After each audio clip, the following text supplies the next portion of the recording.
Cumprimento a todos com a graça e a paz de Jesus Cristo, nosso Senhor. Fico muito feliz por conseguir novamente gravar. Fiquei um bom tempo sem conseguir produzir os vídeos por conta da correria do dia a dia, e isso só reforça como anda a nossa vida.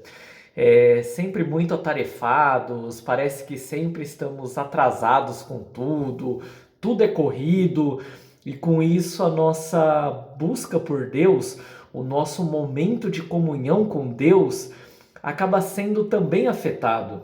Damos preferência para tantas outras coisas, ou estamos fazendo aquilo que somos obrigados a fazer, né, como o trabalho, cuidado da casa, dos filhos e tudo mais. E quando conseguimos uma folga disso, só queremos descansar a mente, se distrair com outras coisas. E com isso, o nosso relacionamento com Deus vai ficando para trás. Isso, infelizmente, é algo natural nos nossos dias, mas não podemos nos conformar com isso, porque estar ao lado de Jesus, firme em nossa fé, é o que nos dará forças para vencer o maligno, vencer as tentações deste mundo e ainda sermos abençoados por Deus em nossa caminhada. Quero aqui continuar o estudo do livro do Apocalipse. E muitas vezes não temos muito interesse em fazer estudo como estes, não é verdade? Nos aprofundar na palavra de Deus, porque muitas vezes nos contentamos naquilo que já ouvimos e desenvolvemos uma ideia sobre um assunto e simplesmente não queremos mais ouvir sobre isso. Perdemos rapidamente o interesse, porque achamos que já sabemos, ou parece que aquele estudo não se aplica a nós, principalmente quando falamos sobre a volta de Jesus. Quantas vezes buscamos a Deus apenas querendo uma resposta para aquilo que estamos vivendo? Queremos que Deus simplesmente fale aquilo que devemos fazer e pronto. Deus não quer esse tipo de relacionamento com a gente. Deus quer fazer parte da nossa vida, nos ensinar, se relacionar, andar com a gente.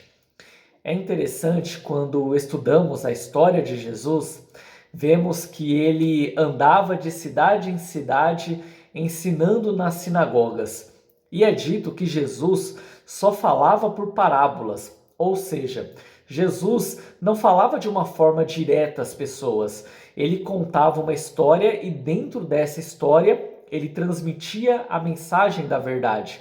E no livro de Mateus, no capítulo 13, a partir do verso 10, é dito que certa vez os discípulos perguntaram para Jesus por que ele só falava por parábolas. Jesus então respondeu que para que eles, os discípulos, foi dado entender os mistérios do reino de Deus, porque eles estavam próximos a Jesus, andavam com Jesus, mas para as outras pessoas que não queriam estar com ele, que não queriam um compromisso verdadeiro com Deus, essas pessoas ouviam a palavra, mas elas não conseguiam entender, elas não compreendiam o que era dito. Então, Jesus disse que o coração daquelas pessoas, elas estavam endurecidas para a verdade. O mesmo acontece hoje.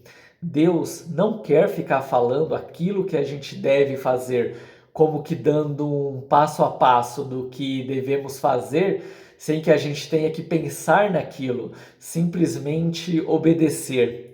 Deus não quer esse tipo de relacionamento e ele não faz isso. Ele quer nos ensinar. Deus espera que a gente reflita sobre a sua palavra, que a gente pense, que a gente o busque para entender seus planos para a nossa vida. E para isso é necessário relacionamento com ele, estar perto dele e não apenas querer ouvir aquilo que nos interessa, porque muitas vezes aquilo que nos interessa não tem valor nenhum para a nossa vida, porque somos movidos pela emoção. E é Deus quem sabe o que realmente é importante para nós. E se crermos nele, buscarmos por ele, ele se revelará a nós e nos conduzirá à verdade que nos liberta. Bom, no capítulo 17 de Apocalipse, temos visto que o anjo revela quem é a prostituta que está sentada em uma besta de 7 cabeças e 10 chifres. Vimos que as 7 cabeças são 7 reis literais, representam 7 reis literais, e também são 7 montes.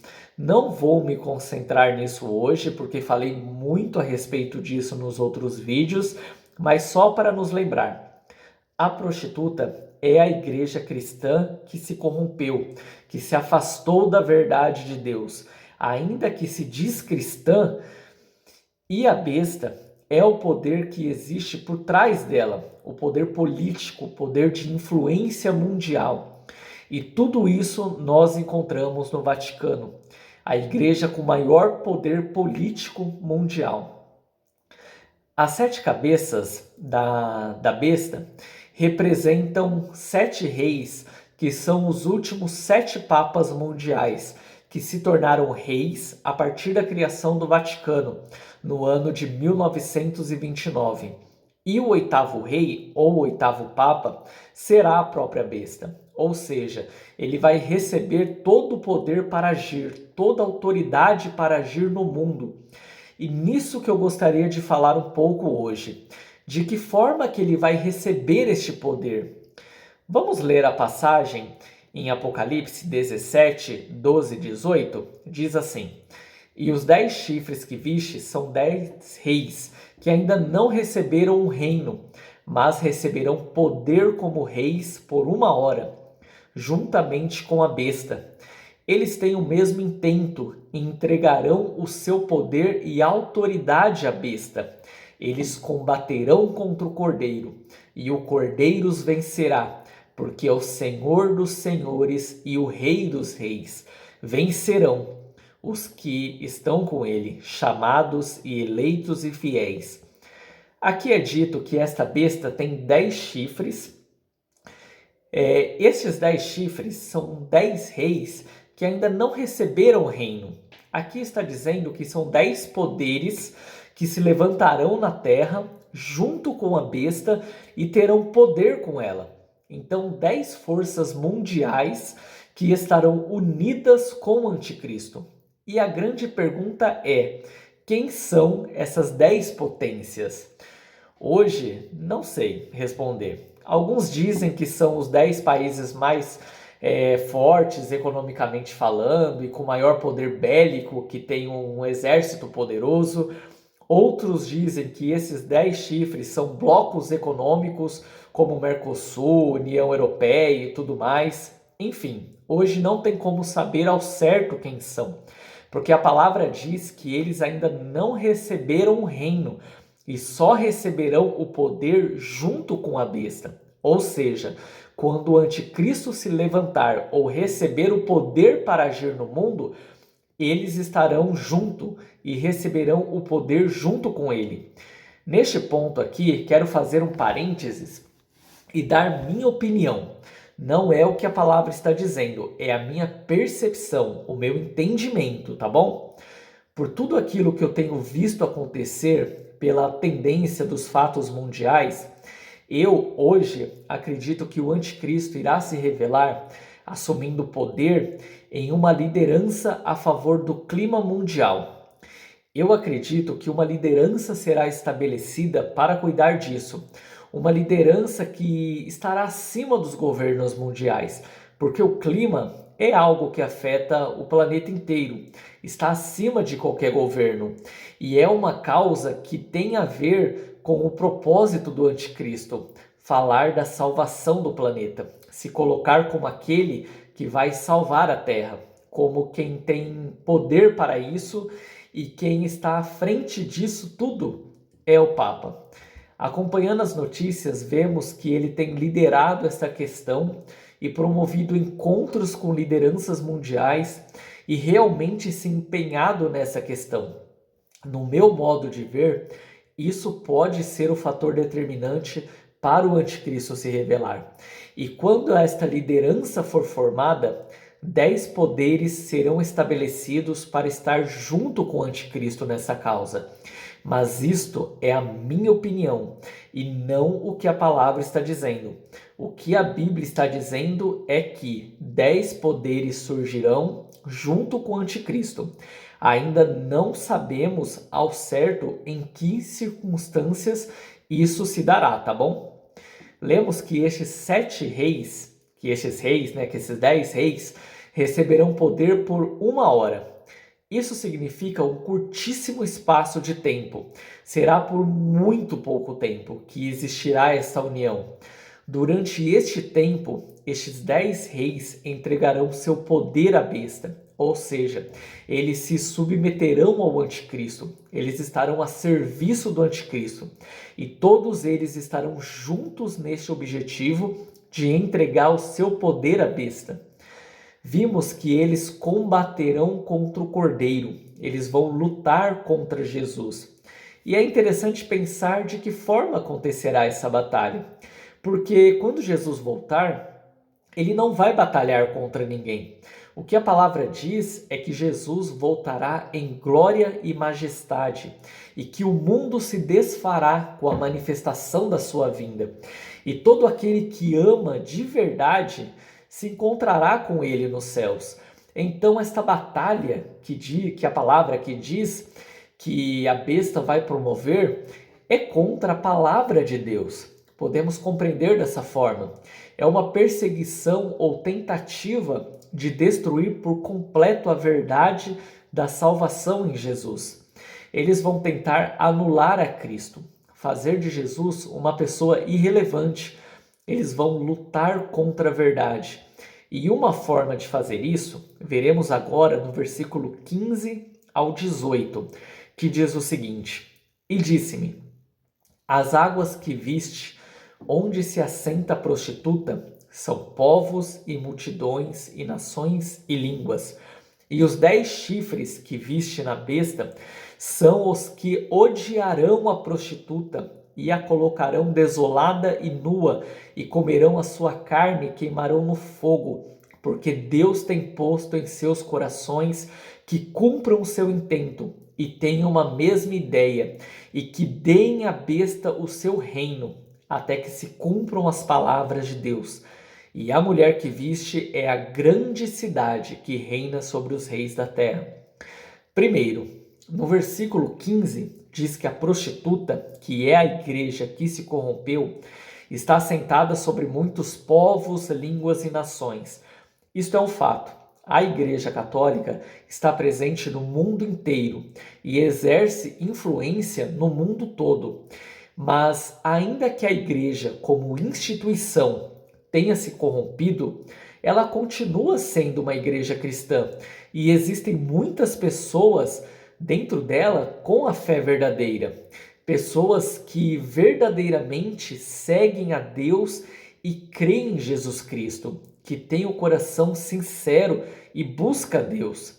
Por isso é dito que os 10 chifres, os 10 poderes que se levantarão com a besta, com o anticristo, irão odiar a prostituta, irão odiar a Igreja Católica. Eles vão destruir a religião católica. E como isso vai acontecer?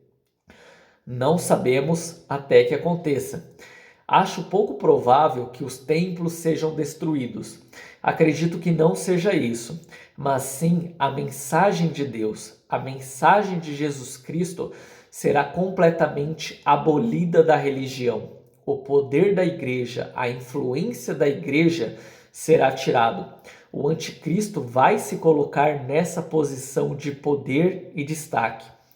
E vimos que Deus tem posto no coração destes reis, ou melhor, permitido que estes reis, estes poderes, tenham a mesma intenção em destruir a igreja que se corrompeu, até que toda a palavra de Deus se cumpra, porque tudo isso faz parte do plano de Deus. Isso parece até um tanto assustador, dizer que faz parte do plano de Deus que a igreja seja destruída. mas isso faz parte do juízo de Deus se cumprindo neste mundo. Quero encerrar lendo novamente o versículo 14, que diz: Estes combaterão contra o Cordeiro, e o Cordeiro os vencerá, porque é o Senhor dos senhores e o Rei dos reis. Vencerão os que estão com ele, chamados e eleitos e fiéis. Essas passagens que temos lido falam muito sobre a vinda do anticristo, o falso profeta, a prostituta que é a igreja que se corrompeu. E falar sobre isso ou ouvir sobre isso é algo pesado. Soa como algo muito sofrido, um cenário de dor, um momento de angústia. Não sei bem como expressar. Parece que é só coisa ruim, não é verdade? Mas o que a palavra de Deus nos traz, o que as revelações acerca do fim têm como propósito, é transmitir uma mensagem de esperança e de alegria a todos nós. Porque ainda que com toda a luta que será levantada para destruir a palavra de Deus, acabar com a verdade de Deus, isso não vai acontecer, porque Jesus Cristo vencerá. Jesus venceu a morte por amor a todos nós, e ele voltará para nos buscar. Ele é o Senhor dos senhores e o Rei dos reis. Ele é o Deus de glória e majestade. Ele voltará entre as nuvens do céu e todo olho o verá. Todo joelho se dobrará reconhecendo sua grandeza, e toda língua confessará que ele é o Senhor, ele é o Rei da glória. Vencerão todos aqueles que estiverem com ele. Todos nós que aceitamos a verdade, que nos rendemos ao seu amor, que somos fiéis às suas palavras, que cremos que sua lei é perfeita e que a cada dia desejamos que a glória do Senhor resplandeça sobre a nossa vida, nós herdaremos o reino de Deus para sempre. Venceremos como ele venceu. Teremos nosso corpo transformado em corpo de glória e nunca mais haverá motivos para se lamentar. Então, não tenha medo de tudo aquilo que vai acontecer ou que pode acontecer com a gente, porque a nossa verdadeira vida está guardada em Cristo. Este mundo é passageiro, mas a salvação, o reino de Deus é eterno. Então, que a gente venha desejar, acima de tudo, ser dignos de receber o direito de entrar no reino de Deus. Por nós mesmos, nunca seremos dignos, mas se crermos em Jesus, se entregarmos o controle de nossas vidas a Ele, dizendo: Senhor, eu não sou digno de estar em Tua presença, mas sei que o Senhor morreu em meu lugar. Sei que o Senhor me ama e quer estar comigo. Senhor, eu não quero mais andar longe de Ti. Eu me arrependo dos meus pecados. Não quero mais andar segundo as minhas convicções e achismos. Quero andar segundo a verdade. Quero que minha vida seja mudada, seja transformada e que a Sua vontade se cumpra em mim, para que assim eu possa me tornar digno de estar em Tua presença para todo sempre e desfrutar de todo o Seu amor por toda a eternidade. Que o Senhor habite em seu coração. Ele não fará isso de forma forçada. Ele só vai habitar em nós, ele só vai agir em nós quando o convidamos a entrar e se revelar. E este não é um convite que fazemos apenas uma vez na vida e depois não fazemos mais. Este convite deve ser feito todos os dias.